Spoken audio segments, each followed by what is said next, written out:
Dear friends, welcome to InQUEST. In this class, let's discuss about 11th November 2021 daily current affairs. So, ಎಲ್ಲ ಪ್ರಚಲಿತ ಘಟನೆಗಳನ್ನ ನಾವು the Hindu, Deccan Herald, press information bureau ಮತ್ತೆ government websites ಇಂದ ತೆಗೆದುಕೊಂಡಿರ್ತೇವೆ. So current affairs ಜೊತೆಗೆ ನಿಮಗೆ one liners ಮತ್ತೆ ಇನ್ಕ್ವೆಸ್ಟ್ ಚಾಲೆಂಜ್ ನ at the end of the presentation ಕೊಟ್ಟಿರ್ತೇವೆ. ಸೊ ಯಾರು ಮೊದಲ 5 ಸರಿ ಉತ್ತರಗಳನ್ನ ಕೊಡ್ತಾರೆ, ಸೊ ಅವರ ಹೆಸರುಗಳನ್ನ ನಾವು ನೆಕ್ಸ್ಟ್ ಪ್ರೆಸೆಂಟೇಷನ್ ಅಲ್ಲಿ ಅಕ್ನಾಲೇಜ್ ಮಾಡ್ತೀವಿ. So all these activities are useful for your UPSC, KPSC and KPSC Group C examinations, PSI and all the competitive exams. So let's see the index of today's discussion. Number 1, the United States of America becomes the 101st member country of the International Solar Alliance.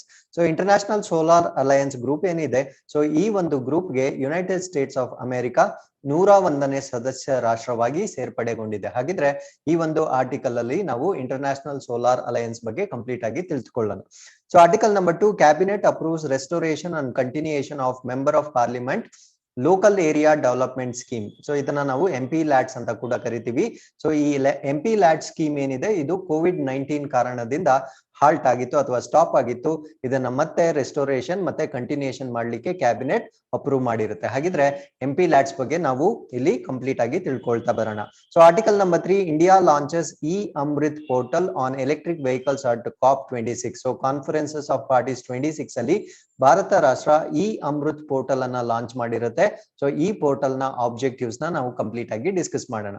Article number 4, Cabinet approves reservation norms for Jute Packaging Materials for Jute Year 21-22 under Jute Packaging Materials Act 1987. ಅಂದ್ರೆ ಈ ಒಂದು transportation ಏನಿದೆ, ಆಹಾರ ಸಾಮಗ್ರಿಗಳ transportation ಅಲ್ಲಿ use ಮಾಡ್ತಕ್ಕಂಥ packaging material ಅಲ್ಲಿ jute ಇಷ್ಟು ಪರ್ಸೆಂಟೇಜ್ ಇರಲೇಬೇಕು ಅಂತ ಕ್ಯಾಬಿನೆಟ್ ಅಪ್ರೂವ್ ಮಾಡಿರುತ್ತೆ. ಹಾಗಿದ್ರೆ ಈ ಒಂದು ಆರ್ಟಿಕಲ್ ಅಲ್ಲಿ ಎಷ್ಟು ಪರ್ಸೆಂಟೇಜ್ ಆಫ್ ಜೂಟ್ ನ ಪ್ಯಾಕೇಜಿಂಗ್ ಮೆಟೀರಿಯಲ್ಸ್ ಅಲ್ಲಿ ಯೂಸ್ ಮಾಡಬೇಕು, ಇದರಿಂದ ಆಗ್ತಕ್ಕಂಥ ಅಡ್ವಾಂಟೇಜಸ್ ಏನು ಅನ್ನೋದನ್ನ ಡಿಸ್ಕಸ್ ಮಾಡೋಣ. Article number 5, cabinet approves declaration of 15th November as Janjatiya Gaurav Divas. ಹಾಗಿದ್ರೆ ಈ ಜನಜಾತಿಯ ಗೌರವ್ ದಿವಸ್ ಯಾರ ಸಲುವಾಗಿ ನಾವು ಸೆಲೆಬ್ರೇಟ್ ಮಾಡ್ತಾ ಇದೀವಿ ಅಥವಾ ಮಾಡ್ತೀವಿ ಅನ್ನೋದ್ರ ಬಗ್ಗೆ ಕಂಪ್ಲೀಟ್ ಆಗಿ ಡಿಸ್ಕಸ್ ಮಾಡೋಣ. So article number 6, China exports warship to Pakistan to be deployed in Indian Ocean. So Indian Ocean ಅಲ್ಲಿ ಡಿಪ್ಲಾಯ್ ಮಾಡ್ಲಿಕ್ಕೆ ಚೈನಾ ಪಾಕಿಸ್ತಾನಕ್ಕೆ ಒಂದು ವಾರ್ಶಿಪ್ ನ ಕಳಿಸಿದೆ. ಸೊ ಈ ವಾರ್ಶಿಪ್ ಬಗ್ಗೆ ನಾವು ಕಂಪ್ಲೀಟ್ ಆಗಿ ತಿಳಿದುಕೊಳ್ಳೋಣ. So article number 7, Bengaluru chosen for NAMA support projects. So NAMA support project ಅಂತ, this is for the garbage management. So ಈ ಒಂದು ಪ್ರಾಜೆಕ್ಟ್ ಗೆ ಬೆಂಗಳೂರು ನಗರ ಆಯ್ಕೆಗೊಂಡಿರುತ್ತೆ. ಸೊ ಬೆಂಗಳೂರು ನಗರದ ಜೊತೆಗೆ ಬೇರೆ ಯಾವ ನಗರಗಳು ಈ ಪ್ರಾಜೆಕ್ಟ್ ಗೆ ಆಯ್ಕೆಗೊಂಡಿವೆ ಅನ್ನೋದನ್ನ ಈ ಒಂದು ಆರ್ಟಿಕಲ್ ಅಲ್ಲಿ ಡಿಸ್ಕಸ್ ಮಾಡ್ತೀವಿ. So article number 8, Onake Obavva Jayanti on November 11. So ಇದು ಕರ್ನಾಟಕ ಸ್ಟೇಟ್ ರಿಲೇಟೆಡ್ ನ್ಯೂಸ್ ಆಗಿರುತ್ತೆ. ಸೊ ಕರ್ನಾಟಕ ರಾಜ್ಯದಲ್ಲಿ ಇನ್ನು ಮುಂದೆ November 11 ನ ಒನಕೆ ಓಬವ್ವ ಜಯಂತಿಯಾಗಿ ಆಚರಣೆ ಮಾಡಲಿದ್ದೇವೆ. So let us discuss all these articles in complete details. Before that, Inquest challenge ಏನಿತ್ತು, ದಿ ಸೆಕೆಂಡ್ ಚಾಲೆಂಜ್, ಸೊ ಅದರ ಸರಿ ಉತ್ತರಗಳನ್ನ ಇಲ್ಲಿ ಕೊಟ್ಟಿರ್ತೇವೆ. So you can just pause the video and note down. And Inquest challenge ಅಲ್ಲಿ participate ಮಾಡಿರ್ತಕ್ಕಂಥ first 5 participants, Ningu, Suresh, Veeresh, Sagar, Teja ಮತ್ತೆ Manjunath. So we appreciate your participation. Thank you very much. So with this, let's go to the first article.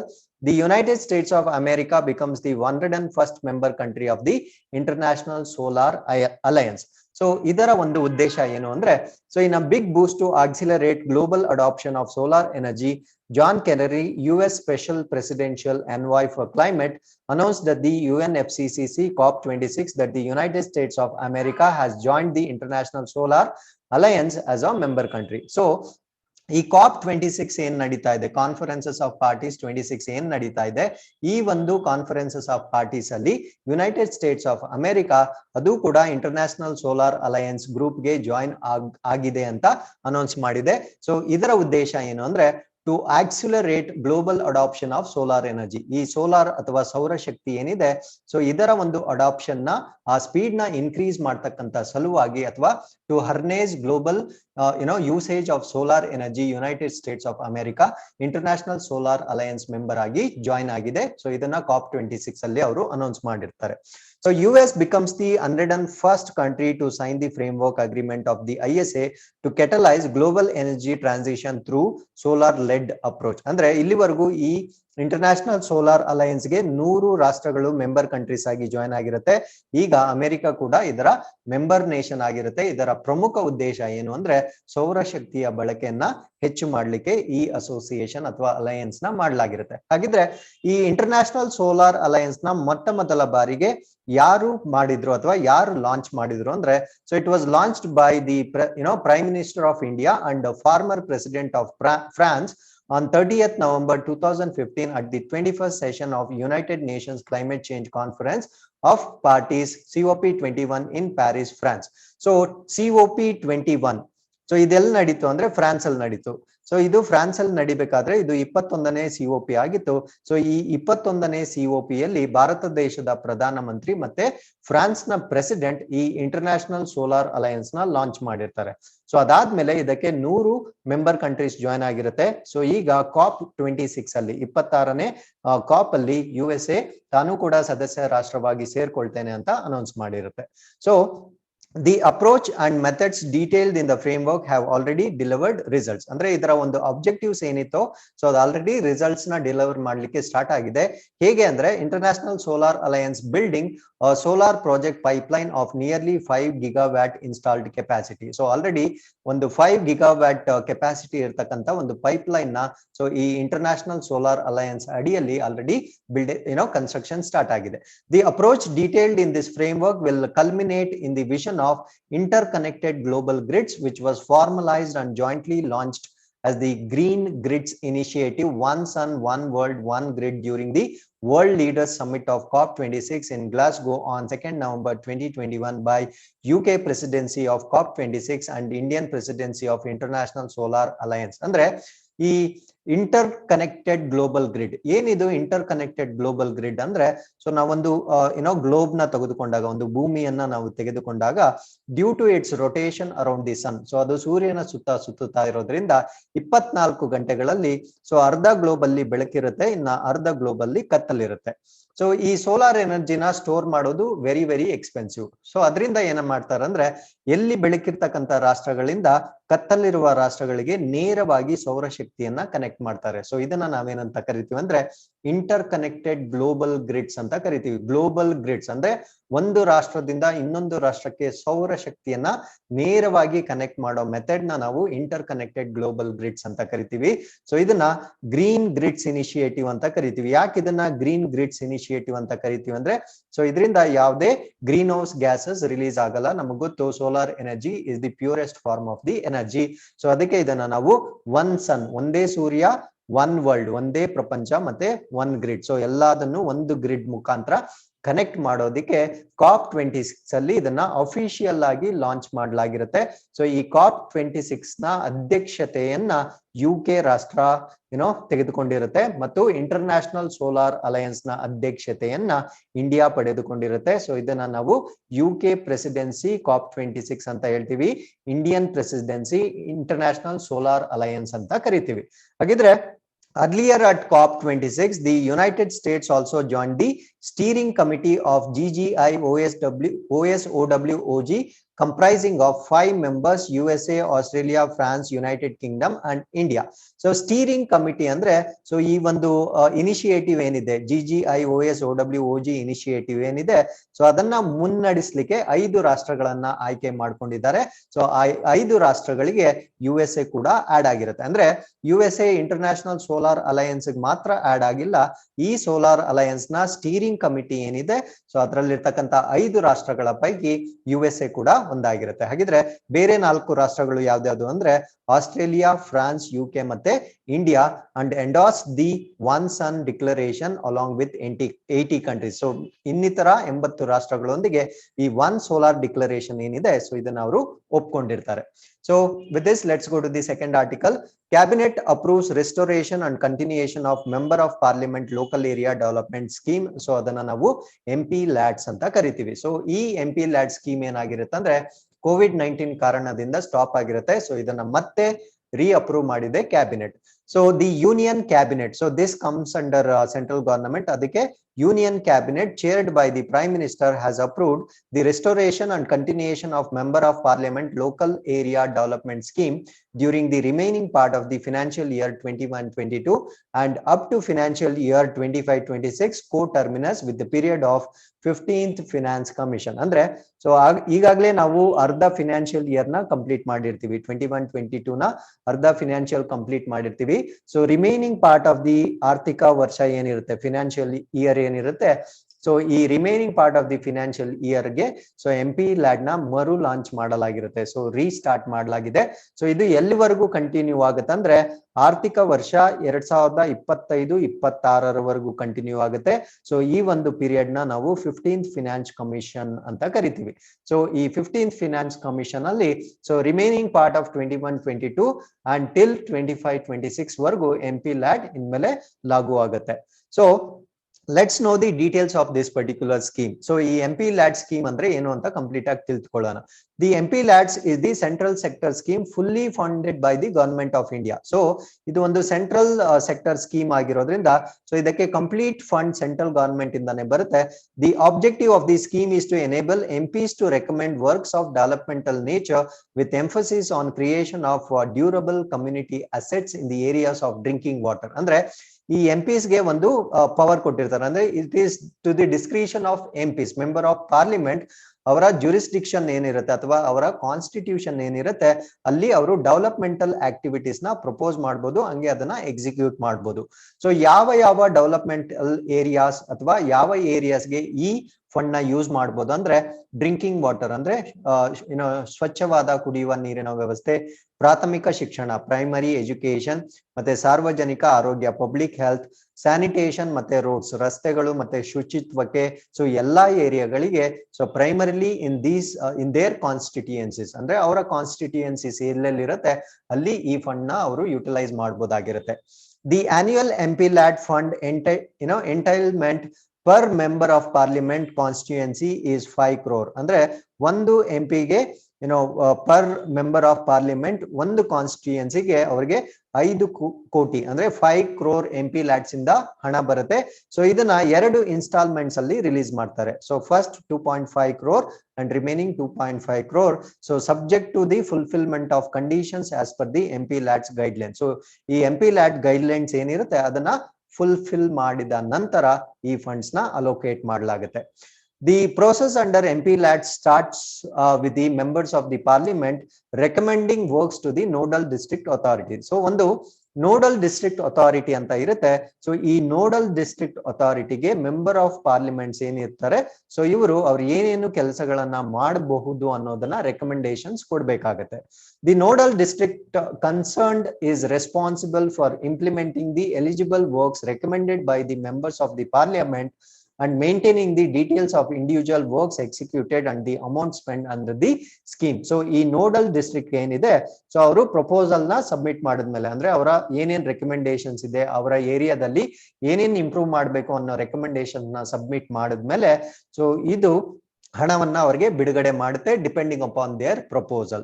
So ಬಿಡುಗಡೆ ಮಾಡಿದ ಆದ್ಮೇಲೆ ಆ works ಹೇಗ್ ನಡೀತಾ ಇದೆ, ಹೇಗೆ ಹಣ ಸ್ಪೆಂಡ್ ಆಗಿದೆ, ಈ ಎಲ್ಲಾ ಮಾಹಿತಿಯನ್ನ ಈ ನೋಡಲ್ ಡಿಸ್ಟ್ರಿಕ್ಟ್ ಮೇಂಟೈನ್ ಮಾಡ್ತಾ ಇರುತ್ತೆ. ಅಂದ್ರೆ ಇದು basically it is a kind of monetary agency of MPLADS ತರ ಈ ನೋಡಲ್ ಡಿಸ್ಟ್ರಿಕ್ಟ್ ಅಥಾರಿಟಿ ವರ್ಕ್ ಮಾಡುತ್ತೆ. For managing the health and adverse impacts of COVID-19 in the society, the cabinet in its meeting held on 6th April 2020 had decided not to operate MPLADS during the financial year 2021 and 21-22.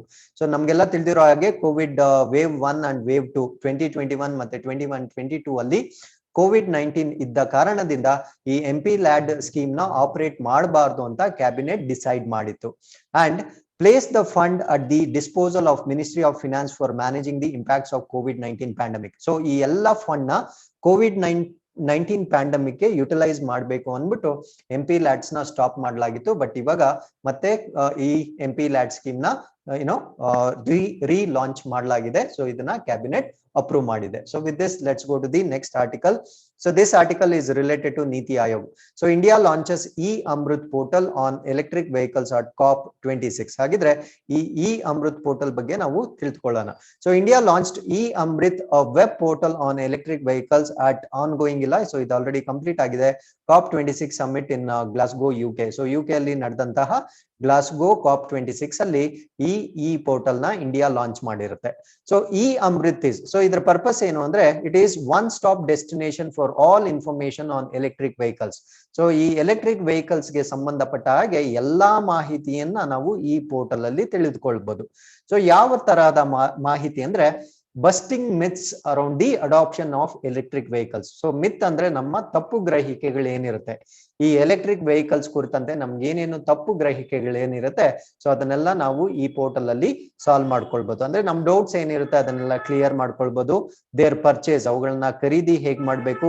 Investment opportunities, ಅಂದ್ರೆ ಯಾರಾದ್ರೂ electric vehicles manufacturing industries ಇದ್ರೆ ಅವ್ರಿಗೆ investment opportunities ಏನಿದಾವೆ, ಅದರ policies ಏನಿದಾವೆ, ಮತ್ತೆ subsidies ರಿಯಾಯಿತಿಗಳು ಏನೇನಿದಾವೆ.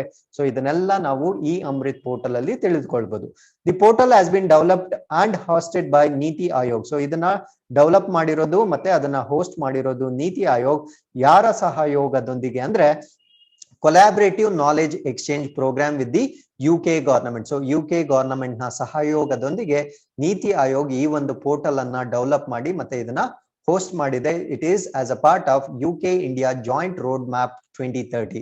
So UK ಇಂಡಿಯಾದು ಒಂದು joint road map 2030 ಇರುತ್ತೆ. So ಅದರ ಅಂಡರ್ ಅಲ್ಲಿ E-Amrit ಅನ್ನೋ ಪೋರ್ಟಲ್ ನ ರಿಲೀಸ್ ಮಾಡಿರ್ತಾರೆ. So this road map was signed by both prime ministers of the both the country. So ಎರಡು ರಾಷ್ಟ್ರಗಳ ಪ್ರಧಾನ ಮಂತ್ರಿಗಳು ಈ UK India joint road map 2030 ನ ಅಂಗೀಕಾರ ಮಾಡಿರ್ತಾರೆ. ಸೊ ಹಾಗಿದ್ರೆ E-Amrit ಬಗ್ಗೆ ಇನ್ನೂ ಜಾಸ್ತಿ ತಿಳ್ಕೊಳ್ಳೋದಾದ್ರೆ this E-Amrit intends to complement initiatives of the government on raising awareness on electric vehicles and sensitizing consumers on benefits of switching to the electric vehicles. ಅಂದ್ರೆ ಇದರ ಪ್ರಮುಖ ಉದ್ದೇಶ ಏನು ಅಂದ್ರೆ ಇತ್ತೀಚೆಗೆ ನಮ್ಗೆಲ್ಲ ತಿಳಿದಿರೋ ಹಾಗೆ ಎಲೆಕ್ಟ್ರಿಕ್ ವೆಹಿಕಲ್ಸ್ ಯೂಸೇಜ್ ಸ್ವಲ್ಪ ಜಾಸ್ತಿ ಅವೇರ್ನೆಸ್ ಸ್ಟಾರ್ಟ್ ಆಗಿದೆ. ಸೊ ಅದರಿಂದ ಇದರ ಬೆನಿಫಿಟ್ಸ್ ನ ಜನರಿಗೆ ಇನ್ನೂ ಹೆಚ್ಚಾಗಿ ತಿಳಿಸಲು, ಸೊ ಇದರಿಂದ ಏನೇನ್ ಬೆನಿಫಿಟ್ಸ್ ಆಗುತ್ತೆ, ಕನ್ಸ್ಯೂಮರ್ಗೆ ಏನೇನ್ ಸೇವ್ ಆಗುತ್ತೆ, ಎನ್ವಿರಾನ್ಮೆಂಟ್ಗೆ ಯಾವ ರೀತಿ ಅನುಕೂಲ ಆಗುತ್ತೆ ಅನ್ನೋದನ್ನ ತಿಳಿಸ್ಲಿಕ್ಕೆ E-Amrit ಅನ್ನೋ ಪೋರ್ಟಲ್ ಸಹಾಯ ಆಗುತ್ತೆ. So in the recent past India has taken many initiatives to accelerate decarbonization of transport and adoption of electric mobility in the country. ಅಂದ್ರೆ ಈ ಟ್ರಾನ್ಸ್ಪೋರ್ಟ್ ಇಂಡಸ್ಟ್ರಿಯಿಂದ ಬರ್ತಕ್ಕಂಥ ಕಾರ್ಬನ್ ನ ರಿಡ್ಯೂಸ್ ಮಾಡ್ಲಿಕ್ಕೆ ಅದನ್ನ ನಾವು ಡಿಕಾರ್ಬನೈಸೇಷನ್ ಅಂತ ಹೇಳ್ತೀವಿ. ಸೊ ಈ ಡಿಕಾರ್ಬನೈಸೇಷನ್ ಮಾಡ್ಲಿಕ್ಕೆ ಭಾರತ ಸರ್ಕಾರ ಅನೇಕ ಉಪಕ್ರಮಗಳನ್ನ ತೆಗೆದುಕೊಂಡಿದೆ. ಸೊ ಇದು ಇವಾಗ ಅದಿನ್ನು ಆಕ್ಸಿಲರೇಟ್ ಆಗುತ್ತೆ, ಅಂದ್ರೆ ಇನ್ನು ಸ್ಪೀಡ್ ಅಪ್ ಆಗುತ್ತೆ. So schemes such as FAME ಮತ್ತೆ PLI. ಸೊ ಎರಡು ಸ್ಕೀಮ್ಸ್ ಇದ್ರ ಜೊತೆ ನಾವು ಡಿಸ್ಕಸ್ ಮಾಡಬೇಕು. ಒಂದನ್ನ ಫೇಮ್ ಅಂತ ಹೇಳ್ತೀವಿ, ಇನ್ನೊಂದನ್ನ PLI ಅಂತ ಹೇಳ್ತೀವಿ. Are especially important in creating an ecosystem for the early adoption of electric vehicles. ಅಂದ್ರೆ ನಾವು ಜಾಸ್ತಿ ಲೇಟ್ ಮಾಡಬಹುದು, ಬಿಕಾಸ್ ಆಲ್ರೆಡಿ ಗ್ಲೋಬಲ್ ವಾರ್ಮಿಂಗ್ ಜಾಸ್ತಿ ರೇಸ್ ಆಗಿರೋದ್ರಿಂದ. ಸೊ ಈ ಅಡಾಪ್ಷನ್ ನ ಜಾಸ್ತಿ ಇನ್ಕ್ರೀಸ್ ಮಾಡ್ಲಿಕ್ಕೆ ಸ್ಕೀಮ್ಸ್ ಸಚ್ ಆಸ್ ಫೇಮ್ ಮತ್ತೆ PLI. ಸೊ ಇದ್ರ ಬಗ್ಗೆ ಕಂಪ್ಲೀಟ್ ಮಾಹಿತಿಯನ್ನ ನಾನು ನೆಕ್ಸ್ಟ್ ಸ್ಲೈಡ್ ಅಲ್ಲಿ ಕೊಡ್ತೀನಿ. ಸೊ ಇವೆರಡು ತುಂಬಾ ಇಂಪಾರ್ಟೆಂಟ್ ಆಗಿರುತ್ತೆ to create an ecosystem for electric vehicles adoption. So ನಾವು let's know more about FAME. FAME ಅಂದ್ರೆ ಏನು? ಫೇಮ್ ಅಂದ್ರೆ faster adoption and manufacturing of electric vehicles. So ಇದನ್ನ ಫೇಮ್ ಇಂಡಿಯಾ ಅಂತ ಕರಿತೀವಿ. ಸೊ ತುಂಬಾ ತ್ವರಿತವಾಗಿ ಇದರ ಒಂದು ಉತ್ಪಾದನೆ ಆಗಬೇಕು. ಸೊ ಅದರಿಂದ ಇದನ್ನ ನಾವು ಫಾಸ್ಟರ್ ಅಡಾಪ್ಷನ್, ಸೊ ಉತ್ಪಾದನೆ ಒಂದೇ ಅಲ್ಲ, ಅದನ್ನ ನಾವು ಬೇಗ ಅದನ್ನ ಅಡಾಪ್ಟ್ ಮಾಡ್ಕೊಳ್ಬೇಕು. ಅದರ ಸಲುವಾಗಿ ಫೇಮ್ ಇಂಡಿಯಾ ಅನ್ನೋ ಒಂದು ಸ್ಕೀಮ್ ನ ಲಾಂಚ್ ಮಾಡಿರ್ತಾರೆ. So FAME India is a part of the national electric mobility mission plan. So national electric mobility scheme ಅಂತ ಇರುತ್ತೆ. ಸೊ ಅದರ ಒಂದು ಭಾಗವಾಗಿ ಫೇಮ್ ಇಂಡಿಯಾನ ಲಾಂಚ್ ಮಾಡಿರ್ತಾರೆ. So main thrust of FAME is encourage electric vehicles by providing subsidies. ಅಂದ್ರೆ ಒಂದು subsidies ಕೊಡೋದ್ರ ಮುಖಾಂತರ ಈ ಎಲೆಕ್ಟ್ರಿಕ್ ವೆಹಿಕಲ್ಸ್ ಪರ್ಚೇಸ್ ನ ಜಾಸ್ತಿ ಮಾಡೋದು ಇದರ ಒಂದು ಪ್ರಮುಖ ಉದ್ದೇಶವಾಗಿರುತ್ತೆ. The FAME India scheme is aimed at incentivizing all vehicle segments. So all vehicle segments ಏನಿರುತ್ತೆ ಅದಕ್ಕೆ ಇನ್ಸೆಂಟಿವೈಸ್ ಮಾಡ್ತಾರೆ. ಸೊ ಇದನ್ನ 2 phases ಅಲ್ಲಿ ಇಂಪ್ಲಿಮೆಂಟ್ ಮಾಡಿರ್ತಾರೆ. phase 1 ಆಲ್ರೆಡಿ ಕಂಪ್ಲೀಟ್ ಆಗಿರುತ್ತೆ. It is started in 2015, was completed on 31st March 2019 ಗೆ phase 1 complete ಆಗಿರುತ್ತೆ. phase 2 ಇನ್ನು ನಡೀತಾ ಇದೆ. ಸೊ ಇದು ಸ್ಟಾರ್ಟ್ ಆಗಿದ್ದು ಏಪ್ರಿಲ್ 2019 ಅಲ್ಲಿ ಸ್ಟಾರ್ಟ್ ಆಗಿರುತ್ತೆ. ಸೊ ಇದು 31 ಮಾರ್ಚ್ 2022ಕ್ಕೆ ಕಂಪ್ಲೀಟ್ ಆಗುತ್ತೆ. The scheme covers hybrid and electric technologies like mild hybrid, strong hybrid, plug-in hybrid and battery electric vehicles. Hybrid ಅಂದ್ರೆ there is nothing. So ಇವಾಗ ಆಲ್ರೆಡಿ ಇರ್ತಕ್ಕಂತ fuel vehicles ನ ನಾವು ಹೇಗೆ ಎಲೆಕ್ಟ್ರಿಕ್ ವೆಹಿಕಲ್ಸ್ ಆಗಿ convert ಮಾಡಬಹುದು, ಯಾಕಂದ್ರೆ so it involves lot of cost also. So ಆ ಕಾಸ್ಟ್ ನ ನಾವು ಹೇಗೆ ರೆಡ್ಯೂಸ್ ಮಾಡಬಹುದು, ಆ ಕಾಸ್ಟ್ ನ ಹೇಗೆ ರೆಡ್ಯೂಸ್ ಮಾಡಬಹುದು ಅಂದ್ರೆ ಎಕ್ಸಿಸ್ಟಿಂಗ್ ವೆಹಿಕಲ್ಸ್ ನೇ ನಾವು ಎಲೆಕ್ಟ್ರಿಕ್ ವೆಹಿಕಲ್ಸ್ ಆಗಿ ಕನ್ವರ್ಟ್ ಮಾಡಿದ್ರೆ ಸೊ ಅದನ್ನ ನಾವು ಫಾಸ್ಟ್ ಆಗಿ ಅಥವಾ ಕಾಸ್ಟ್ ಎಫೆಕ್ಟಿವ್ ಆಗಿ ಚೇಂಜ್ ಮಾಡಬಹುದು. ಅದನ್ನ ನಾವು ಹೈಬ್ರಿಡ್ ಅಂತ ಕರಿತೀವಿ. ಸೊ ಇದರಲ್ಲಿ ಮೈಲ್ಡ್ ಹೈಬ್ರಿಡ್ ಅಂತ ಬರುತ್ತೆ, ಸ್ಟ್ರಾಂಗ್ ಹೈಬ್ರಿಡ್ ಅಂತ ಬರುತ್ತೆ, ಪ್ಲಗ್ ಇನ್ ಹೈಬ್ರಿಡ್ ಅಂತ ಬರುತ್ತೆ. ಸೊ ಇವೆಲ್ಲವೂ ಈ ಸ್ಕೀಮ್ ಅಲ್ಲಿ ಕವರ್ ಆಗಿರುತ್ತೆ. So with this let's go to the next scheme. ಅದನ್ನ PLI ಸ್ಕೀಮ್ ಅಂತ ಕರಿತೀವಿ. What is PLI scheme? ಇದು ಪ್ರೊಡಕ್ಷನ್ ಲಿಂಕ್ಡ್ ಇನ್ಸೆಂಟಿವ್ ಸ್ಕೀಮ್ ಅಂತ ಕರಿತೀವಿ. ಸೊ ಫೇಮ್ ನಾವೇನ್ ನೋಡಿದ್ವಿ ಅದು for the public or the citizens of the country. So ಈ PLI ಸ್ಕೀಮ್ ಏನಿದೆ ಸೊ ಇದು ಉತ್ಪಾದನೆಗೆ ಅಂದ್ರೆ ಇಂಡಸ್ಟ್ರಿಗೆ ಇದು ಅನ್ವಯವಾಗುತ್ತೆ. Scheme that aims to give companies incentives on incremental sales from products manufactured in domestic unit. So ಇಲ್ಲಿ ಏನು ಮ್ಯಾನುಫ್ಯಾಕ್ಚರಿಂಗ್ ಆಗುತ್ತೆ, ಪ್ರಾಡಕ್ಟ್ಸ್ ಮ್ಯಾನುಫ್ಯಾಕ್ಚರಿಂಗ್ ಆಗುತ್ತೆ. ಸೊ ಇದಕ್ಕೆ ಈ ಒಂದು PLI ಸ್ಕೀಮ್ ನಿಂದ ಇನ್ಸೆಂಟಿವ್ಸ್ ನ ಕಂಪನೀಸ್ಗೆ ಅಂದ್ರೆ ಮ್ಯಾನುಫ್ಯಾಕ್ಚರಿಂಗ್ ಸೆಕ್ಟರ್ಸ್ ಗೆ ನೀಡಲಾಗುತ್ತೆ. The scheme invites foreign companies to set units in India. So ಈ ಸ್ಕೀಮ್ ನ ಅನ್ವಯ ಫಾರಿನ್ ಕಂಪನೀಸ್ ಕೂಡ ಅವರು ಭಾರತ ದೇಶದಲ್ಲಿ ಇಂಡಸ್ಟ್ರಿನ ಸೆಟಪ್ ಮಾಡ್ಲಿಕ್ಕೆ ಇನ್ವೈಟ್ ಮಾಡ್ತಾ ಇದ್ದಾರೆ. ಅದರ ಜೊತೆ it also aims to encourage local companies to set up or expand existing manufacturing units. So ಇಲ್ಲೇ ಇರ್ತಕ್ಕಂಥ ಲೋಕಲ್ ಇಂಡಸ್ಟ್ರೀಸ್ ಏನಿದಾವೆ ಅದರ ವಿಸ್ತರಣೆ ಎಕ್ಸ್ಪ್ಯಾನ್ಷನ್ ಮಾಡ್ಲಿಕ್ಕೆ ಅಥವಾ ಹೊಸದಾಗಿ ಕೈಗಾರಿಕೆಗಳನ್ನ ಸೆಟಪ್ ಮಾಡ್ಲಿಕ್ಕೆ ಈ PLI ಸಪೋರ್ಟ್ ಮಾಡುತ್ತೆ. So expansion of PLI scheme to 10 motor sectors. So ಇದು ಬರೀ ಎಲೆಕ್ಟ್ರಿಕ್ ವೆಹಿಕಲ್ಸ್ ಮಾತ್ರ ಇರೋದಿಲ್ಲ, 10 ಸೆಕ್ಟರ್ಸ್ ಗೆ ಇದು ಅನ್ವಯವಾಗುತ್ತೆ. ಯಾವ್ಯಾವ 10 ಸೆಕ್ಟರ್ಸ್ ಗೆ ಇದು ಅನ್ವಯವಾಗುತ್ತೆ ಅಂದ್ರೆ ಫುಡ್ ಪ್ರೊಸೆಸಿಂಗ್ ಗೆ ಅನ್ವಯವಾಗುತ್ತೆ, ಮತ್ತೆ ಟೆಲಿಕಾಂ ಇಂಡಸ್ಟ್ರಿಗೆ, ಮತ್ತೆ ಎಲೆಕ್ಟ್ರಾನಿಕ್ಸ್ ಗೆ, ಟೆಕ್ಸ್ಟೈಲ್ಸ್ ಗೆ, ಮತ್ತೆ ಸ್ಪೆಷಾಲಿಟಿ ಸ್ಟೀಲ್ ಗೆ, ಮತ್ತೆ ಆಟೋಮೊಬೈಲ್ಸ್ ಅಂಡ್ ಆಟೋ ಕಾಂಪೊನೆಂಟ್ಸ್, ಮತ್ತೆ ಸೋಲಾರ್ ಫೋಟೋ ವೋಲ್ಟಾಯಿಕ್ ಮಾಡ್ಯೂಲ್ಸ್, ಮತ್ತೆ white goods such as air conditioners, ಮತ್ತೆ LEDs. ಸೊ ಇವೆಲ್ಲದರ ಒಂದು ಕಾರ್ಖಾನೆಗಳೇನಿರುತ್ತೆ ಅಥವಾ ಇಂಡಸ್ಟ್ರೀಸ್ ಏನಿರುತ್ತೆ ಸೊ ಇವೆಲ್ಲರಿಗೂ ಒಂದು ಈ ಸ್ಕೀಮ್ ನ ಪ್ರಕಾರ ಇನ್ಸೆಂಟಿವೈಸ್ ಮಾಡ್ತಾರೆ. So this is about the scheme. So ಇದರ ಅಡಿಯಲ್ಲಿ ಎಲೆಕ್ಟ್ರಿಕ್ ವೆಹಿಕಲ್ಸ್ ಮ್ಯಾನುಫ್ಯಾಕ್ಚರಿಂಗ್ ಕೂಡ ಇದು ಬಹಳಷ್ಟು ಸಪೋರ್ಟ್ ಮಾಡುತ್ತೆ. So this is about PLI scheme. So with this, let's go to the next article. So cabinet approves reservation norms for jute packaging material for Jute Year 21-22 under Jute Packaging Materials Act 1987. So idara complete details ಏನು ಅಂದ್ರೆ the cabinet committee on economic affairs chaired by the prime minister has approved reservation norms for mandatory use of jute in packaging. So ಇದರ ಪ್ರಮುಖ ಉದ್ದೇಶವೇನು ಅಂದ್ರೆ ಈ jute as the packaging material mandatory ಅಂದ್ರೆ ಕಡ್ಡಾಯವಾಗಿ ಇಷ್ಟು ಪರ್ಸೆಂಟೇಜ್ ಯೂಸ್ ಮಾಡಲೇಬೇಕು ಅನ್ನೋದನ್ನ ಪ್ರಪೋಸ್ ಅಥವಾ ಅದನ್ನ ಅಂಗೀಕಾರ ಮಾಡಿರುತ್ತೆ ಮತ್ತೆ ಅದನ್ನ ಅಪ್ರೂವ್ ಮಾಡಿರುತ್ತೆ. ಫಾರ್ ದಿ ಜೂಟ್ ಇಯರ್ 21-22 ಅಂದ್ರೆ ಫಿನಾನ್ಷಿಯಲ್ ಇಯರ್ 21-22 ಹೇಗಿರುತ್ತೋ ಅದೇ ರೀತಿ ಜೂಟ್ ಇಯರ್ 21-22 ಇರುತ್ತೆ. ಸೊ ಇದನ್ನ ಯಾವಾಗ ಕ್ಯಾಬಿನೆಟ್ ಅಪ್ರೂವ್ ಮಾಡಿದೆ ಅಂದ್ರೆ ಆನ್ 10th November 2021 ಇದನ್ನ ಅಪ್ರೂವ್ ಮಾಡಿರುತ್ತೆ ಫಾರ್ ಜೂಟ್ ಇಯರ್ 21-22 ಮತ್ತೆ 2021 to 30th June 2020 ವರೆಗೂ ಇದು ಲಾಗು ಆಗುತ್ತೆ. The mandatory packaging norms approved for the jute year 21-22 provide for 100% reservation of the food grain. So ಈ ಫುಡ್ ಗ್ರೇನ್ ಪ್ಯಾಕೇಜಿಂಗ್ ಏನಿರುತ್ತೆ ಸೊ ಅದಕ್ಕೆ 100% ಜೂಟ್ ಪ್ಯಾಕೇಜಿಂಗ್ ಮೆಟೀರಿಯಲ್ ನೇ ಯೂಸ್ ಮಾಡಬೇಕು and 20% of sugar to be compulsorily packed in jute packs. ಅಂದ್ರೆ ಇವಾಗ 100 kg sugar manufacture ಮಾಡಿದ್ರೆ ಅದರಲ್ಲಿ at least 20 kg ಅಷ್ಟು ಶುಗರ್ ನ ಜೂಟ್ ಪ್ಯಾಕೇಜಿಂಗ್ ಮೆಟೀರಿಯಲ್ ಶಿಪ್ ಮಾಡಬೇಕು ಅಂತ ಈ ಒಂದು ಅಪ್ರೂವಲ್ ಹೇಳುತ್ತೆ. ಯಾಕೆ ಅಂದ್ರೆ sugar is kind of it cannot be stored long in jute. So ಯಾವ್ದಾದ್ರು ಕ್ಲೋಸೆಸ್ಟ್ ಟ್ರಾನ್ಸ್ಪೋರ್ಟೇಷನ್ ಇದ್ರೆ ಅದನ್ನ ಜೂಟ್ ಬ್ಯಾಗ್ಸ್ ಅಲ್ಲಿ ಟ್ರಾನ್ಸ್ಪೋರ್ಟೇಷನ್ ಮಾಡಬಹುದು. ಅದಕ್ಕೆ 20% ಮಾತ್ರ approve ಮಾಡಿರುತ್ತೆ.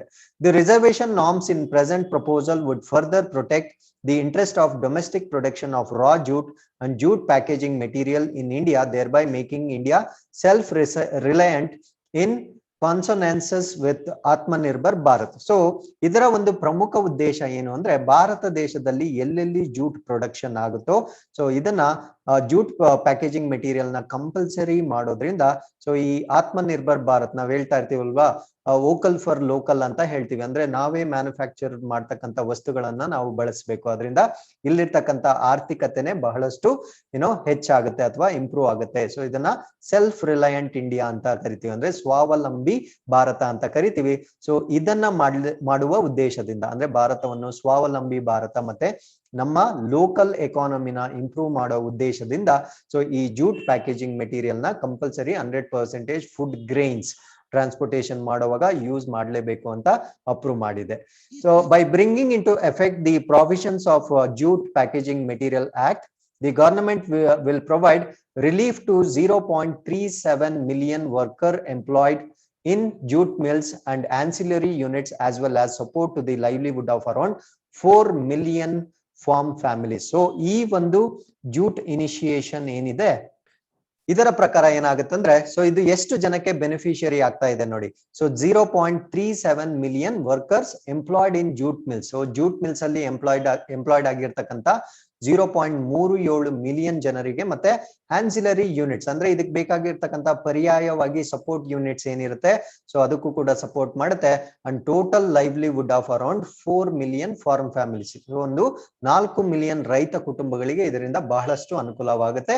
Besides it will also help protect environment because jute is natural, biodegradable, renewable and reusable fiber, hence fulfills all sustainable parameters. So ಈ jute ಒಂದು ಬರೀ ಆರ್ಥಿಕತೆಗೆ ಒಂದೇ ಇದು ಸಪೋರ್ಟ್ ಮಾಡೋದಿಲ್ಲ. ಸೊ ಇದು ಬಯೋಡಿಗ್ರೇಡಬಲ್ ಆಗಿರೋದ್ರಿಂದ ಅಂದ್ರೆ ಜೈವಿಕವಾಗಿ ಇದನ್ನ ವಿಘಟನೆ ಮಾಡಬಹುದು. ಅದೇ ಪ್ಲಾಸ್ಟಿಕ್ ಆದ್ರೆ ಇದು ಬಯೋಡಿಗ್ರೇಡಬಲ್ ಆಗಿರೋದಿಲ್ಲ, ಇದು ಸಾಕಷ್ಟು ಪೊಲ್ಯೂಷನ್ ನ ಉಂಟು ಮಾಡುತ್ತೆ. ಸೊ ಇದು ರಿನ್ಯೂವಬಲ್ ಆಗಿರುತ್ತೆ ಮತ್ತೆ ರೀಯೂಸಬಲ್ ಫೈಬರ್ ಆಗಿರೋದ್ರಿಂದ ಎಲ್ಲ ಸುಸ್ಥಿರವಾದ ಪ್ಯಾರಾಮೀಟರ್ಸ್ ಅಂದ್ರೆ ಗ್ರೀನ್ ಇನಿಷಿಯೇಟಿವ್ ಅಂತ ಏನ್ ಹೇಳ್ತೀವಿ, ಸಸ್ಟೈನಬಲ್ ಪ್ಯಾರಾಮೀಟರ್ಸ್ ನ ಎಲ್ಲದನ್ನು ಇದು ಒಬ್ಲೈಜ್ ಮಾಡೋದ್ರಿಂದ this can be one of the greatest initiatives towards the protection of environment. The jute industry occupies an important place in the national economy of India in general and eastern region in particular. ಅಂದ್ರೆ ಭಾರತ ದೇಶದ ಆರ್ಥಿಕತೆಗೆ ಈ jute industry ಏನಿದೆ ಒಂದು ಪ್ರಮುಖವಾದ ಕೊಡುಗೆ ಕೊಡ್ತಾ ಇದೆ. ಸೊ ಅದರೊಂದಿಗೆ ಈ ಈಸ್ಟರ್ನ್ ರೀಜನ್ ಏನಿದೆ ಸೊ ಅಲ್ಲಿ ಇದು ಇನ್ನೂ ಅತ್ಯಂತ ಪ್ರಮುಖವಾಗಿರುತ್ತೆ. ಸೊ ಈಸ್ಟರ್ನ್ ರೀಜನ್ ಅಂದ್ರೆ ಯಾವ ಸ್ಟೇಟ್ಸ್ ಅಲ್ಲಿ ಇದು ಬಹಳ ಮುಖ್ಯವಾಗಿದೆ ಅಂದ್ರೆ west Bengal, Bihar, Odisha, Assam, Tripura, Meghalaya and south part ಅಲ್ಲಿ ಆಂಧ್ರ ಪ್ರದೇಶ್ ಮತ್ತೆ ತೆಲಂಗಾಣ, ಈ ಸ್ಟೇಟ್ಸ್ ಅಲ್ಲಿ ಈ ಜೂಟ್ ಪ್ರೊಡಕ್ಷನ್ ಜಾಸ್ತಿ ಇರುತ್ತೆ. ಸೊ ಇವ್ರಿಗೆಲ್ಲ ಆರ್ಥಿಕವಾಗಿ ಬಹಳ ಅನುಕೂಲವಾಗುತ್ತೆ. So it is one of the major industries in the eastern region, particularly in West Bengal. So ಈ ಈಸ್ಟರ್ನ್ ರೀಜನ್ ಅಲ್ಲಿ ಪ್ರಮುಖವಾಗಿ ವೆಸ್ಟ್ ಬೆಂಗಾಲ್ ಅಲ್ಲಿ ಈ ಜೂಟ್ ಪ್ರೊಡಕ್ಷನ್ ಏನಾಗಿರುತ್ತೆ ಜಾಸ್ತಿ ಆಗಿರುತ್ತೆ. ಸೊ ಇದರಿಂದ ಒಟ್ಟಾಗಿ ಒಂದು 4 ಮಿಲಿಯನ್ ಈ ರೈತ ಕುಟುಂಬಗಳಿಗೆ ಈ ಒಂದು ಅಪ್ರೂವಲ್ ಇಂದ ಬಹಳಷ್ಟು ಅನುಕೂಲವಾಗಿದೆ. So this is important in two aspects. One is growth of economy, other one is environment. So ನಿಮ್ಗೆ ಏನಾದ್ರೂ ಎಸ್ಸೆ ಗ್ರೋತ್ ವರ್ಸಸ್ ಡೆವಲಪ್ಮೆಂಟ್ ಅಂತ ಬಂದಾಗ ಸೊ ಈ ಪಾಯಿಂಟ್ಸ್ ಬಹಳ ಪ್ರಮುಖವಾಗಿ ನೀವು ಡಿಸ್ಕ್ರೈಬ್ ಮಾಡಬಹುದಾಗಿರುತ್ತೆ. Next, 75% of the total production of jute industry is jute sacking bags. So ಈ ಜೂಟ್ ಇಂಡಸ್ಟ್ರಿಯಲ್ಲಿ ಏನಿರುತ್ತೆ ಅದರಲ್ಲಿ 75% ಜೂಟ್ ನ ನಾವು ಜೂಟ್ ಸ್ಯಾಕಿಂಗ್ ಬ್ಯಾಗ್ಸ್, ಜೂಟ್ ಚೀಲಗಳಾಗಿ ನಾವು ತಯಾರಿ ಮಾಡ್ತಾ ಇದ್ದೇವೆ. of which 90% is supplied to Food Corporation of India and State Procurement Agency. So ಅದರಲ್ಲಿ 90% ಜೂಟ್ ಮ್ಯಾನುಫ್ಯಾಕ್ಚರ್ಡ್ ಪ್ರಾಡಕ್ಟ್ಸ್ ಏನಿರುತ್ತೋ ಅದನ್ನ ಫುಡ್ ಕಾರ್ಪೊರೇಷನ್ ಇಂಡಿಯಾಗೆ ಮತ್ತೆ ಸ್ಟೇಟ್ ಪ್ರೊಕ್ಯೂರ್ಮೆಂಟ್ ಏಜೆನ್ಸಿಗೆನೆ ಸಪ್ಲೈ ಮಾಡುತ್ತೆ. ಸೊ ಇನ್ನೆಷ್ಟು ಉಳಿದಿದೆ 10% ಜೂಟ್ ಪ್ರಾಡಕ್ಟ್ಸ್ ಮಾತ್ರ ಉಳಿದಿದೆ. ಸೊ ಇದನ್ನ ಎಕ್ಸ್ಪೋರ್ಟ್ ಮಾಡಲಾಗುತ್ತೆ, ಬೇರೆ ದೇಶಗಳಿಗೆ ಕಳಿಸ್ಕೊಳ್ಳಲಾಗುತ್ತೆ ಅಥವಾ sold directly to the government of India purchase. So ಸರ್ಕಾರದ ಪರ್ಚೇಸಸ್ ಏನಿರುತ್ತೆ ಅದಕ್ಕೆ ನೇರವಾಗಿ ಮಿಕ್ಕ 10% ನ ಕಳಿಸಲಾಗುತ್ತೆ. So with this let's go to the next article. So cabinet approves declaration of 15 November as Janjatiya Gaurav Divas. So ಹಾಗಿದ್ರೆ ಇದನ್ನ ಯಾರ ಸಲುವಾಗಿ ಡಿಕ್ಲೇರ್ ಮಾಡಿದೆ ಅಂತ ಡಿಸ್ಕಸ್ ಮಾಡ್ತಾ ಬಂದ್ಬಿಡೋಣ. So approved declaration of 15th November, 15ನೇ ನವೆಂಬರ್ ಅನ್ನ ನಾವು ಜನಜಾತಿಯ ಗೌರವ್ ದಿವಸ ಅಂತ ಇನ್ಮೇಲೆ ಅಬ್ಸರ್ವ್ ಮಾಡಬೇಕು. So this is dedicated to the memory of brave tribal freedom fighters. ಈ ಬುಡಕಟ್ಟು ಜನಾಂಗಕ್ಕೆ ಸೇರಿದ ಫ್ರೀಡಮ್ ಫೈಟರ್ಸ್ ಏನಿರ್ತಾರೆ, ಸ್ವತಂತ್ರ ಹೋರಾಟಗಾರರು ಏನಿರ್ತಾರೆ, ಸೊ ಅವರ ಜ್ಞಾಪಕಾರ್ಥಕವಾಗಿ ನವೆಂಬರ್ 15ರಂದನ್ನು ನಾವು ಜನಜಾತಿಯ ಗೌರವ ದಿವಸ ಅಂತ ಇನ್ಮೇಲೆ ಅಬ್ಸರ್ವ್ ಮಾಡ್ತೀವಿ. So India's freedom struggle was strengthened by the several movements by tribal communities such as Santhals, Tamars, Kols, Bhils, Khasis and Mizos to name a few. So ಇವೆಲ್ಲ ಟ್ರೈಬಲ್ ಕಮ್ಯುನಿಟೀಸ್ ಆಗಿರ್ತವೆ. ಸೊ ಈ ಎಲ್ಲಾ ಕಮ್ಯುನಿಟೀಸು ಭಾರತ ದೇಶದ ಸ್ವತಂತ್ರ ಚಳುವಳಿಗಳು ಏನಿರುತ್ತೆ, ಸೊ ಅದಕ್ಕೆ ತಮ್ಮದೇ ಆದ ಕೊಡುಗೆಗಳನ್ನ ಕೊಟ್ಟಿರ್ತಾರೆ. ಸೊ ಇದುವರೆಗೂ ಇವ್ರನ್ನ ಅಕ್ನಾಲೇಜ್ ಮಾಡೋದಕ್ಕೆ ಯಾವುದೇ ರೀತಿಯ ಒಂದು ಸ್ಪೆಷಲ್ ಡೇ ಇರೋದಿಲ್ಲ. ಸೊ ಅದನ್ನ ಮನಗಂಡು ಸರ್ಕಾರ ಏನ್ ಮಾಡಿರುತ್ತೆ, ನವೆಂಬರ್ 15ರಂದು ಜನಜಾತಿಯ ಗೌರವ ದಿವಸ ಅಂತ ಡಿಕ್ಲೇರ್ ಮಾಡಿರುತ್ತೆ. ಸೊ ಈ ನವೆಂಬರ್ 15th ಯಾಕೆ ಡಿಕ್ಲೇರ್ ಮಾಡಿದ್ದಾರೆ ಅಂದ್ರೆ, the date is the birth anniversary of Shri Birsa Munda. ಈ ಬಿರ್ಸಾ ಮುಂಡಾ ಅನ್ನೋರು ಕೂಡ ಈ ಟ್ರೈಬಲ್ ಕಮ್ಯುನಿಟಿಗೆ ಸೇರಿರ್ತಾರೆ. So who is revered as Bhagwan by tribal communities across the country. So ಇದನ್ನ ಇವ್ರನ್ನ ಈ ಬಿರ್ಸಾ ಮುಂಡಾ ಇವ್ರೇನಿದ್ದಾರೆ, ಸೊ ಇವ್ರನ್ನ ಈ ಟ್ರೈಬಲ್ ಕಮ್ಯುನಿಟಿಯವರು ದೇವ್ರು ಅಂತ ನಂಬ್ತಾರೆ. ಸೊ ಇಲ್ಲಿ ಪಿಕ್ಚರ್ ಅಲ್ಲಿ ನೋಡ್ತಾ ಇದ್ದೀರಲ್ವಾ, ಸೊ ಇವರೇ ಶ್ರೀ ಬಿರ್ಸಾ ಮುಂಡಾ. ಸೊ ಇವ್ರನ್ನ ಟ್ರೈಬಲ್ ಕಮ್ಯುನಿಟಿಯವರು ದೇವರು ಅಂತ ನಂಬ್ತಾರೆ. ಸೊ ಇವ್ರು ಯಾಕೆ ಬಹಳ ಮುಖ್ಯ ಆಗ್ತಾರೆ ಅಂದ್ರೆ, so Birsa Munda fought bravely against the exploitative system of the British colonial system and spearheaded the movement against the British oppression, giving a call for Ulgulan. So Ulgulan ಅಂದ್ರೆ ರೆವಲ್ಯೂಷನ್. ಸೊ ನಾವು ಅನೇಕ ಕ್ರಾಂತಿಗಳನ್ನ ನೋಡಿದೀವಿ. ಸೊ ಈ ರೀತಿಯ ಒಂದು ಕ್ರಾಂತಿಯನ್ನ ಕೂಡ ಇವರು ಹುಟ್ಟಾಕಿರ್ತಾರೆ to succumb or to overcome British colonial system. ಈ ಬ್ರಿಟಿಷರ ವಸಾಹತು ಪದ್ಧತಿ ಏನಿರುತ್ತೆ, ಸೊ ಅದನ್ನ ಅವ್ರು ಏನು ನಮ್ಮನ್ನ ಎಕ್ಸ್ಪ್ಲಾಯ್ಟ್ ಮಾಡ್ತಾ ಇರ್ತಾರೆ, ಸೊ ಅದನ್ನ ಕಡೆಗಾಣಿಸ್ಲಿಕ್ಕೆ ಇವರೊಂದು ರೆವಲ್ಯೂಷನ್ ನ ಸ್ಟಾರ್ಟ್ ಮಾಡಿರ್ತಾರೆ. The declaration acknowledges the glorious history and cultural heritage of tribal communities. So not only to acknowledge these freedom fighters, ಈ ಟ್ರೈಬಲ್ ಕಮ್ಯುನಿಟಿದು ಐತಿಹಾಸಿಕ ಹಿನ್ನೆಲೆ ಏನಿರುತ್ತೆ ಮತ್ತೆ ಅವರ ಕಲ್ಚರಲ್ ಹೆರಿಟೇಜ್ ಏನಿರುತ್ತೆ ಅಂದ್ರೆ ಅವರ ಸಾಂಸ್ಕೃತಿಕ ಪಾರಂಪರ್ಯ ಏನಿರುತ್ತೆ ಅದನ್ನ ಜ್ಞಾಪಿಸಿಕೊಳ್ಳುವ ಸಲುವಾಗಿ 15th ನವೆಂಬರ್ನ ನಾವು ಇನ್ಮೇಲೆ ಜನಜಾತಿಯ ಗೌರವ ದಿವಸವಾಗಿ ಸೆಲೆಬ್ರೇಟ್ ಮಾಡ್ತೀವಿ. The day will be celebrated every year and would recognize the efforts of the tribal for preservation of cultural heritage and promotion of Indian values of valor, hospitality and national pride. So ಅವರು ತಮ್ಮ cultural heritage ನ ಅಂದ್ರೆ ಸಾಂಸ್ಕೃತಿಕ ಪರಂಪರೆಯನ್ನ ಇಷ್ಟರವರೆಗೂ ಉಳಿಸಿಕೊಂಡು ಬಂದಿರತಕ್ಕಂಥದ್ದನ್ನ acknowledge ಮಾಡಲಿಕ್ಕೆ ಅಥವಾ ಗೌರವ ಪಡಿಸಲಿಕ್ಕೆ ಈ ಒಂದು ದಿನವನ್ನ ಆಚರಣೆ ಮಾಡಲಾಗುತ್ತೆ. ಅದರ ಜೊತೆ tribal freedom fighter museum. So there is one tribal freedom fighter museum ಕೂಡ ಸ್ಟಾರ್ಟ್ ಮಾಡಿದ್ದಾರೆ. ಸೊ ಇದೆಲ್ಲಿರುತ್ತೆ ಅಂದ್ರೆ ರಾಂಚಿಯಲ್ಲಿರುತ್ತೆ, where Birsa Munda breathe his last. So ಅವರು ಕೊನೆ ಉಸಿರೊಳೆದ ಜಾಗ ಎಲ್ಲಿ ಅಂದ್ರೆ ರಾಂಚಿಯಲ್ಲಿ ಒಂದು ಟ್ರೈಬಲ್ ಫ್ರೀಡಮ್ ಫೈಟರ್ ಮ್ಯೂಸಿಯಂ ನ ಕೂಡ ಕನ್ಸ್ಟ್ರಕ್ಟ್ ಮಾಡಲಾಗಿದೆ. ಸೊ ಇದನ್ನ ಪ್ರೈಮ್ ಮಿನಿಸ್ಟರ್ ಅವರು ಇನಾಗ್ರೇಟ್ ಮಾಡಲಿದ್ದಾರೆ. So this are the news. So next article is related to China.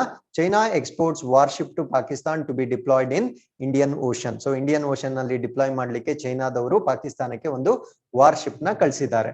So China delivered to Pakistan Navy what is official media described as the most advanced Chinese warship ever exported. ಅಂದ್ರೆ ಇದುವರೆಗೂ ಪಾಕಿಸ್ತಾನ ಕಂಡು ಅಥವಾ ಕೇಳರಿಯದ powerful warship ನ ಅಂದ್ರೆ ಅವರು claim ಮಾಡ್ತಾ ಇರ್ತಕ್ಕಂಥ ಅವರ ಮೀಡಿಯಾ ಡಿಸ್ಕ್ರೈಬ್ ಮಾಡಿರುವ ಪ್ರಕಾರ ಮೋಸ್ಟ್ ಅಡ್ವಾನ್ಸ್ಡ್ ವಾರ್ಶಿಪ್ ನ ಚೈನಾದವರು ಪಾಕಿಸ್ತಾನಕ್ಕೆ ಡಿಪ್ಲಾಯ್ ಮಾಡಿರ್ತಾರೆ. ಸೊ ಇದನ್ನ ಪಾಕಿಸ್ತಾನದವರು ಇಂಡಿಯನ್ ಓಷನ್ ಗೆ ಡಿಪ್ಲಾಯ್ ಮಾಡ್ತಾರೆ. The delivery of type 054A frigate. So ಇದನ್ನ ಟೆಕ್ನಿಕಲಿ ಟೈಪ್ 054A ಫ್ರಿಗೇಟ್ ಅಂತ ಕರಿತೀವಿ. ಪಾಕಿಸ್ತಾನದವರು ಅದಕ್ಕೆ ತನ್ನದೇ ಆದ ಹೆಸರನ್ನ ಕೊಟ್ಟಿದ್ದಾರೆ. ಆ ಹೆಸರನ್ನ ನಾನು ನೆಕ್ಸ್ಟ್ ಸ್ಲೈಡ್ ಅಲ್ಲಿ ಹೇಳ್ತೀನಿ. Delivery of type 054A frigate is the latest example of increasingly close military cooperation, which many Chinese and Pakistani analysts see as aimed at bolstering Pakistan capabilities in an effort to balance India in this region. So India ಈ Indian Ocean ಅಲ್ಲಿ ಅನೇಕ ನಾವು ನಮ್ಮದೇ ಆದ ತಯಾರಿಗಳನ್ನ ನಡೆಸ್ಕೊಂಡಿದ್ದೇವೆ. So ಇದಕ್ಕೆ counter ಆಗಿ ಚೈನಾ ಈಗ ಪಾಕಿಸ್ತಾನ್ಗೆ ಸಪೋರ್ಟ್ ಮಾಡಿ ಈ ಒಂದು ವಾರ್ಶಿಪ್ ನ ಅವ್ರಿಗೆ ಕಳಿಸಿರ್ತಾರೆ. The China State Ship Building Cooperation, that is CSSC, which has actually designed and built this frigate. So ಈ ಒಂದು ಫ್ರಿಗೇಟ್ ನ China State Ship Building Corporation ಅವರು ಬಿಲ್ಡ್ ಮಾಡಿರ್ತಾರೆ. So it has been named as PNS Tugril by Pakistan Navy. So Pakistan Navy ಇದನ್ನ PNS Tugril ಅಂತ name ಮಾಡಿರ್ತಾರೆ. And it is the first hull of the 4 type of 054 frigate being constructed for the Pakistan Navy. ಅಂದ್ರೆ total ಚೈನಾದವರು ಇವರಿಗೆ 4 ಈ warship ನ build ಮಾಡ್ತಾ ಇದ್ದಾರೆ. So ಈ 4ರಲ್ಲಿ ಫಸ್ಟ್ ಒನ್ ಅವರು ಈಗ ಡೆಲಿವರ್ ಮಾಡಿರ್ತಾರೆ. So this is the actually picture of this particular warship. So being equipped with ಅಂದ್ರೆ ಇದರಲ್ಲಿ ಏನೇನು ಅದರ್ ಥಿಂಗ್ಸ್ ಇರುತ್ತೆ ಅಂತ ಹೇಳೋದಾದ್ರೆ, state of art combat management and an electronic warfare system ಇರುತ್ತೆ, along with modern self defence capabilities ಇರುತ್ತೆ. So ಇದಕ್ಕೆ self defence capabilities ಇರುತ್ತೆ. The type 054A/P frigate can simultaneously execute a number of naval warfare missions. ಅಂದ್ರೆ ಒಂದೇ ಸಾರಿಗೆ ಅನೇಕ warfare missions ನ ಇದು ಎಕ್ಸಿಕ್ಯೂಟ್ ಮಾಡಬಹುದು in a highly intense and multi threat environment. So obviously multi threat environment ಇದ್ರೂ ಕೂಡ ಸೊ ಇದು ಸೈಮಲ್ಟೇನಿಯಸ್ ಆಗಿ ಅನೇಕ ವಾರ್ಫೇರ್ ಮಿಷನ್ಸ್ ನ ಲಾಂಚ್ ಮಾಡಬಹುದು. So this is the speciality of PNS to grill. So with this, let's go to the next article. Bengaluru chosen for NAMA support project. So what is this NAMA support? So Bengaluru is one of the 5 cities. So ಒಟ್ಟು 5 ನಗರಗಳನ್ನ ಆಯ್ಕೆ ಮಾಡಿಕೊಳ್ಳಲಾಗಿದೆ. ಅದರಲ್ಲಿ ಬೆಂಗಳೂರು ಕೂಡ ಒಂದು selected for waste management project. So main purpose is waste. ಈ ಬೆಂಗಳೂರಲ್ಲಿ ಉತ್ಪತ್ತಿ ಆಗ್ತಕ್ಕಂತ ತ್ಯಾಜ್ಯ ನಿರ್ವಹಣೆಯನ್ನ ಮಾಡ್ಲಿಕ್ಕೆ ಈ ಒಂದು ಸಿಟಿಯನ್ನ ನಾಮಾ ಸಪೋರ್ಟ್ ಪ್ರಾಜೆಕ್ಟ್ ಚೂಸ್ ಮಾಡಿರುತ್ತೆ. So project supported by the European Union and the German Federal Ministry of Environment and Nature Conservation and Nuclear Safety. So ಇದನ್ನ ಯಾರು ಮಾಡ್ತಾ ಇರೋದಂದ್ರೆ European Union and German Federation Ministry of Environment and Nature Conservation and Nuclear Safety ಇವರು under this particular project NAMA support project ಅಡಿಯಲ್ಲಿ so ಬೆಂಗಳೂರಿನ waste management ಮಾಡ್ಲಿಕ್ಕೆ support ಮಾಡುತ್ತೆ. The nationally appropriate mitigation action. So NAMA ಅಂದ್ರೆ nationally appropriate mitigation actions support project. So waste solutions for a circular economy in India will help Bengaluru transition to municipal solid waste low carbon management technology. So andre lane waste ಉತ್ಪಾದನೆ ಆಗ್ತಾ ಇದೆ. So ಅದು recycle ಆಗ್ಬೇಕು. So ಅದನ್ನ ನಾವ್ ಏನಂತ ಕರಿತೀವಿ ಅಂದ್ರೆ ಸರ್ಕ್ಯುಲರ್ ಎಕಾನಮಿ ಅಂತ ಕರಿತೀವಿ. ಸೊ ಇದು ಇವಾಗ ಏನಾಗ್ತಾ ಇದೆ, ಅದು ರೀಸೈಕಲ್ ಆಗ್ತಾ ಇದೆಯಾ ಅಥವಾ ಅದು ಡಂಪ್ ಆಗ್ತಾ ಇದೆಯಾ ಏನು ಗೊತ್ತಿಲ್ಲ. ಸೊ ಅದನ್ನ ಸರ್ಕ್ಯುಲರ್ ಎಕಾನಮಿ ಆಗಿ ಕನ್ವರ್ಟ್ ಮಾಡ್ಲಿಕ್ಕೆ ನ್ಯಾಷನಲ್ ಅಪ್ರೋಪ್ರಿಯೇಟ್ ಮಿಟಿಗೇಷನ್ ಆಕ್ಷನ್ ಅಂತ ಕರೀತಕ್ಕಂತ ಒಂದು ಪ್ರಾಜೆಕ್ಟ್ ನಮ್ಗೆ ಸಪೋರ್ಟ್ ಮಾಡಲಿದೆ for waste management in Bengaluru. So ಇದರಿಂದ ಲೋ ಕಾರ್ಬನ್ ಮ್ಯಾನೇಜ್ಮೆಂಟ್ ಕೂಡ ಆಗುತ್ತೆ. ನಾವು ಇವಾಗ ಏನಾಗುತ್ತೆ ಅಂದ್ರೆ ಅದನ್ನ ಬರ್ನ್ ಮಾಡ್ಬಿಡ್ತಾರೆ. ಸೊ ಬರ್ನ್ ಮಾಡಿದಾಗ ಆಬ್ವಿಯಸ್ಲಿ ಹೆಚ್ಚು ಕಾರ್ಬನ್ ಡೈಆಕ್ಸೈಡ್ ವಾತಾವರಣಕ್ಕೆ ಬಿಡುಗಡೆ ಆಗುತ್ತೆ. ಸೊ ಅದನ್ನೆಲ್ಲ ಅವಾಯ್ಡ್ ಮಾಡ್ಲಿಕ್ಕೆ ಒಂದು ಸರ್ಕ್ಯುಲರ್ ಎಕಾನಮಿ ಅಂದ್ರೆ ಅದು ರೀಸೈಕಲ್ ಆಗಬೇಕು, ಪುನರ್ ಬಳಕೆ ಆಗ್ಬೇಕು. ಆ ರೀತಿಯಲ್ಲಿ ಈ ಪ್ರಾಜೆಕ್ಟ್ ಅಡಿಯಲ್ಲಿ ಸಪೋರ್ಟ್ ಮಾಡಲಾಗುತ್ತೆ. ಸೊ ಬೇರೆ ಯಾವ ಯಾವ ಸಿಟೀಸ್ ಇದಕ್ಕೆ ಅಥವಾ ನಗರಗಳು ಇದಕ್ಕೆ ಆಯ್ಕೆ ಆಗಿದೆ ಅಂದ್ರೆ ಗೋವಾ ಇರ್ಬೋದು, ತಿರುಚರಾಪಲ್ಲಿ ಇರ್ಬೋದು, ವಾರಣಾಸಿ ಇರ್ಬೋದು, ಮತ್ತೆ North Delhi Municipal Corporation have also been selected for the same purpose. The project aims to provide technical and financial support. So ಇವರು ತಾಂತ್ರಿಕ ಸಪೋರ್ಟ್ ಆಗಿರ್ಬೋದು ಮತ್ತೆ ಆರ್ಥಿಕ ಬೆಂಬಲ ಆಗಿರ್ಬೋದು ಇದನ್ನ BBMPಗೆ ಕೊಡಲಾಗಿದ್ದಾರೆ for setting of new plants. So ಹೊಸ ಪ್ಲಾಂಟ್ಸ್ ಅಂದ್ರೆ ಸಸ್ಯಗಳಲ್ಲ. ಸೊ ಇದು ಈ ವೇಸ್ಟ್ ನ ರೀಸೈಕಲ್ ಮಾಡ್ತಕ್ಕಂತ plants and revamping of existing material recovery facility, compost facility ಮತ್ತೆ ಬಯೋಮಿಥನೇಷನ್ ಪ್ಲಾಂಟ್ಸ್ ನ ಮಾಡ್ಲಿಕ್ಕೆ ಸೊ BBMPಗೆ ಇವರು ಫಿನಾನ್ಷಿಯಲ್ ಮತ್ತೆ ತಂತ್ರಜ್ಞಾನದ ಬೆಂಬಲವನ್ನ ನೀಡ್ತಾರೆ. So it will also support the creation of role model source segregation system. So ಈ ಸೆಗ್ರಿಗೇಷನ್ ಸಿಸ್ಟಮ್ ಏನ್ ಬರುತ್ತೆ, ಈ ಕಸರವನ್ನ ವಿಲೇವಾರಿ ಮಾಡೋದು ಅಥವಾ ಪ್ರತ್ಯೇಕಿಸ್ತಕ್ಕಂತ ಒಂದು ಸಿಸ್ಟಮ್ ಏನಿದೆ ಅಲ್ಲಿ ಒಂದು ರೋಲ್ ಮಾಡೆಲ್ ಸೋರ್ಸ್ ನ ಅಂದ್ರೆ ಇದನ್ನ ನೋಡಿ ಬೇರೆಯವರು ಕೂಡ ಕಲಿಬಹುದಾದಂತಹ ಒಂದು ಸಿಸ್ಟಮ್ ನ ತಯಾರಿ ಇದ್ದಾರೆ ಥ್ರೂ ಸಿಟಿಸನ್ ಎಂಗೇಜ್ಮೆಂಟ್. ಸೊ ಇದರಲ್ಲಿ ಸಿಟಿಸನ್ಸ್ ಕೂಡ ಎಂಗೇಜ್ ಆಗಬೇಕು. Not only they can do it with the participation of citizen and demonstration of models for integration of informal sector in the city. So ಈ models ಏನಿರುತ್ತೆ so ಇದನ್ನ ಇವರು demonstrate ಮಾಡ್ತಾರೆ. So ಇದೊಂದು informal sector ತರ ಇರುತ್ತೆ ಇವಾಗ ಸದ್ಯಕ್ಕೆ. ಸೊ ಇದನ್ನ ಸ್ವಲ್ಪ ಇನ್ನೂ ಚೆನ್ನಾಗಿ ಇಂಟಿಗ್ರೇಟ್ ಮಾಡುವ ಸಲುವಾಗಿ ಈ ನಾಮಾ ಪ್ರಾಜೆಕ್ಟ್ ಅಡಿಯಲ್ಲಿ ಬೆಂಗಳೂರು ಕೂಡ ಆಯ್ಕೆ ಆಗಿರುತ್ತೆ.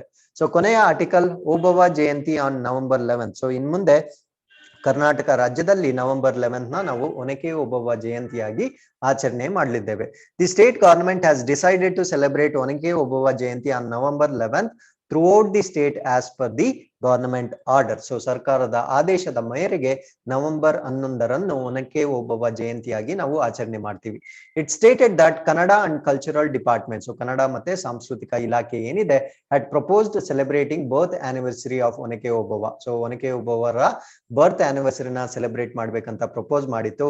So she is actually women soldier who had fought the forces of Hyder Ali in Chitradurga in 18th century as state sponsored event. So ಅವರು ಹೈದರ್ ಅಲಿ ಒಂದು ಫೋರ್ಸ್, ಅವರ ಬಳಗ ಏನಿರುತ್ತೆ, ಅವರ ಸೈನಿಕರ ವಿರುದ್ಧ ಇವರು ಚಿತ್ರದುರ್ಗದಲ್ಲಿ 18ನೇ ಶತಮಾನದಲ್ಲಿ ಹೋರಾಡಿದ ವೀರ ಮಹಿಳೆ ಆಗಿರ್ತಾರೆ. ಸೊ ಇವರ ಸಾಧನೆಯನ್ನ ನೆನಪಿಸಿಕೊಳ್ಳುವುದರ ಸಲುವಾಗಿ ನವೆಂಬರ್ 11ರಂದು ಕರ್ನಾಟಕದಲ್ಲಿ ಇನ್ನು ಮುಂದೆ ಒನಕೆ ಓಬವ್ವ ಜಯಂತಿಯನ್ನ ನಾವು ಸೆಲೆಬ್ರೇಟ್ ಮಾಡ್ತೀವಿ. So with this, so let's come to inquest one liners. Number 1, world science day.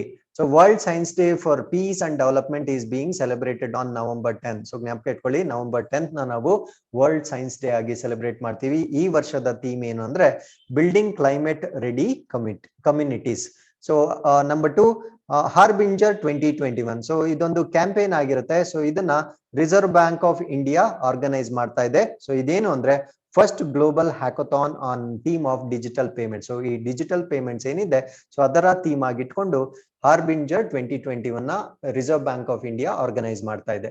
So number 3, Srinagar international airport ನ ಮೇಜರ್ ಏರ್ಪೋರ್ಟ್ ಆಗಿ ಡಿಕ್ಲೇರ್ ಮಾಡಿರ್ತಾರೆ.